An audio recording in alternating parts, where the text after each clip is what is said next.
European Union leaders are meeting today in Brussels for talks on how to prop up industries in Europe that have been hit by soaring energy prices with the war in Ukraine. And to make matters worse, the European Union is now facing the threat of subsidy-fuelled competition from the United States. For the very latest from Brussels, let's bring in France 24's Dave Keating. Dave, the big topic today there is this trade war with the U.S.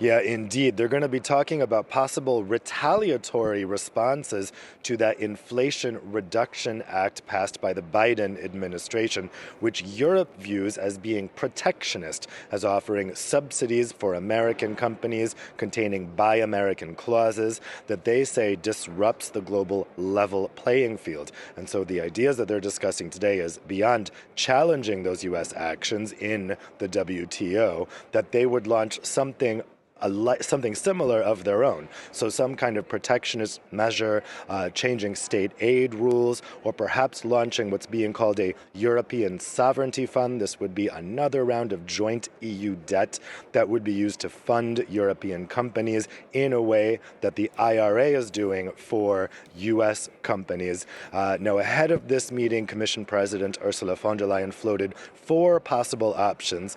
We heard from French President Emmanuel Macron, who's been the biggest pusher of this idea of a sovereignty fund, say that those four options are a good start, but they don't contain this sovereignty fund idea, not at least as he would like to see it. So we're going to see Macron pushing for that sovereignty fund, pushing for the EU to get very tough with the US, and then we're going to see, I think, other countries, especially in Eastern Europe, saying we don't really want to pick a fight with the US right now, given the security situation and what's going on with the war in Ukraine, and that we rely on the United States for our own defense. So this could become quite a heated discussion today. Dave, there are going to be a lot of things talked about at that meeting today that are not on the agenda, particularly when it comes to the French President Emmanuel Macron. Yeah, indeed. So we thought we had one part of this all wrapped up. So Hungary had been threatening to veto a package which contained new 18 billion euros of new aid to Ukraine and also a new EU corporate minimum tax. On Saturday, a compromise was reached there. Orban wanted the EU to retreat on its plan to block access to 7.5 billion euros in EU funding in response to Hungary's erosion of the rule of law. They reached a compromise where the EU will block a little less funding. So we thought that was all set. And then late last night, Poland, having seen Hungary get its way by threatening a veto, they decided to threaten a veto of their own. So Polish Prime Minister Mateusz Morawiecki has walked into this summit saying that he will veto that package of the Ukraine aid and the corporate minimum tax.